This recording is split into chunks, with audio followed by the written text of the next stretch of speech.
Bismillahirrahmanirrahim. Assalamualaikum warahmatullahi wabarakatuh.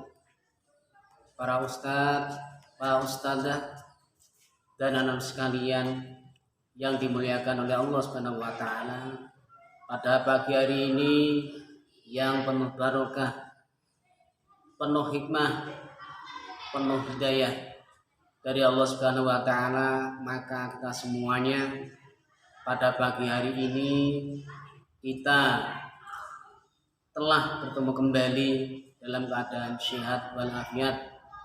Yang selanjutnya salawat dan salam kita aturkan liu Nabi Agung Muhammad sallallahu alaihi wasallam, sehingga kita semuanya besok mendapatkan syafaatnya, min Allahumma amin. Para ustadz, para ustadzah, dan anak sekalian yang dimuliakan oleh Allah Subhanahu wa taala, pada pagi hari ini Kamis untuk kegiatan religi dengan tema puasa sunnah. Untuk itu anak sekalian, marilah kita melaksanakan puasa. Tidak hanya wajib saja, kita pun disunahkan untuk melaksanakan puasa sunnah. Sebagaimana Nabiullah Muhammad sallallahu alaihi wasallam bersabda, an Aisyah kana Nabi sallallahu alaihi wasallam yataqarra syiyamul isnaini wal khamis. Kita juga disunahkan untuk melaksanakan puasa dilihat dari bulan, hari, dan tanggal. Salah satunya adalah puasa Senin Kamis. Anak-anak sekalian, puasa hari Senin dan Kamis itu manfaatnya sangat besar sekali untuk kita sebagai umat Islam, agar kita sebagai anak yang soleh dan solihah. Dan puasa sunnah itu adalah untuk pelaksanaannya, yaitu hari Kamis dan hari Senin. Manfaatnya yaitu kita bila melaksanakan puasa hari Kamis, Senin dan Kamis, maka malaikat telah melaporkan amal ibadah kita kepada Allah Subhanahu wa taala.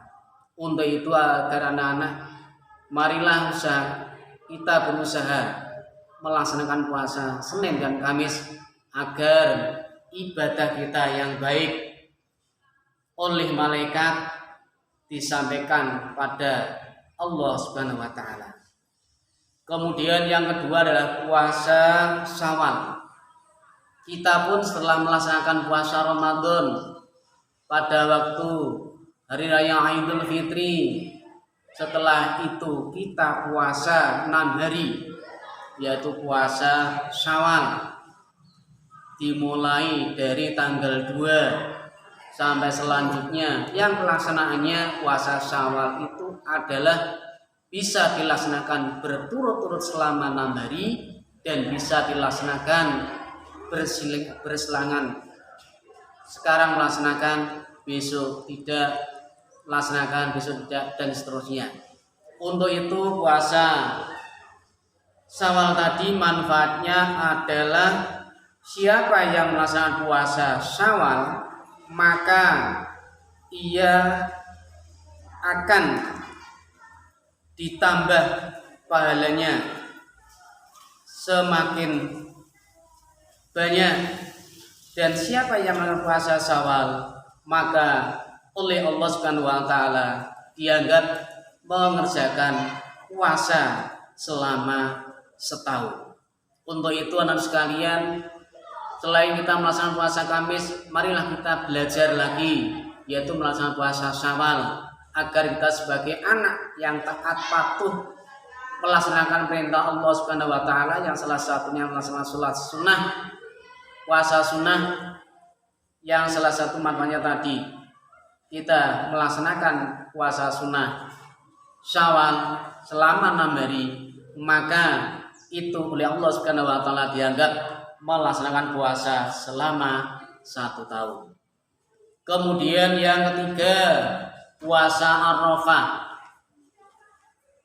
Yang ketiga, puasa Arafah.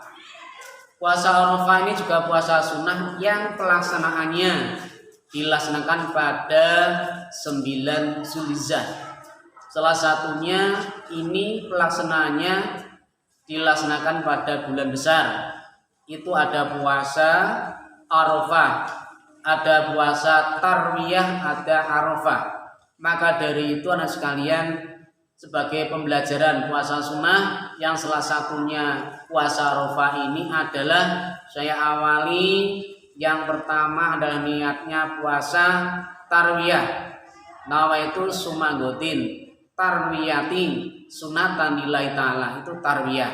Kemudian yang kedua adalah nawaitu sumanggotin arafati sunatan lillahi ta'ala. Inilah puasa Arafah yang pelaksanaannya yaitu pada bulan besar. Untuk itu anak sekalian, marilah kita juga melaksanakan puasa Arafah ini ketika pada waktu bulan besar. Yang jelas kita semuanya sebagai umat Islam juga mengikuti sunnah-sunnah Rasul, yaitu melaksanakan puasa Arafah. Sehingga pada pelaksanaan puasa Arafah, siapa yang mengerjakan puasa Arafah ini, manfaatnya sangat besar sekali. Ia bisa menghapus dosa selama 2 tahun. Dosa yang lalu dan dosa yang akan datang selama 1 tahun tadi. Untuk itu anak sekalian, 3 itu sajalah puasa sunnah. Apabila kita melaksanakan dengan baik, insya Allah kalian akan tergolong sebagai umatnya Nabiullah Muhammad sallallahu alaihi wasallam. Untuk itu anak sekalian, marilah kita belajar melaksanakan sunnah Rasul, salah satunya puasa sunnah tadi, agar kita sebagai umatnya Nabiullah Muhammad SAW dan menjadi umat yang selalu taat patuh di hadapan kedua orang tua kita. Sehingga kalau sudah seperti itu, maka nanti menjadi anak yang benar-benar taat patuh terhadap perintah agama Allah Subhanahu wa taala. Hadirin pendengar religi yang dimuliakan oleh Allah Subhanahu wa taala. Nabiullah Muhammad sallallahu alaihi wasallam ia juga bersabda, "Turradu a'malu kulla nasnaini wa khamisin, wa uhibbu ayyuradu a'mali wa ana shaimun." Yang artinya, semua perbuatan dianggap oleh Allah Subhanahu wa taala pada hari Senin dan pada hari Kamis. Oleh sebab itu, aku ingin supaya amal perbuatannya diangkat pada Allah Subhanahu wa taala pada hari-hari itu, sedangkan aku dalam keadaan puasa. Itulah pendengar religi yang dimuliakan Allah Subhanahu wa taala, 3 puasa sunnah itulah mari kita laksanakan dengan benar agar kita semuanya tergolong umat Nabiullah Muhammad sallallahu alaihi wasallam, dan semoga kita kalau benar-benar melaksanakan puasa sunnah mendapat balasan yang diinginkan oleh kita semuanya. Itulah yang perlu saya sampaikan untuk religi pada pagi hari ini. Semoga ada manfaat, ada guna, dan kalian semuanya bisa melaksanakan dengan sebaik-baiknya. Kurang dan lebihnya mohon maaf. Wabillahi taufiq wal hidayah. Ihdinas siratal mustaqim. Assalamualaikum warahmatullahi wabarakatuh.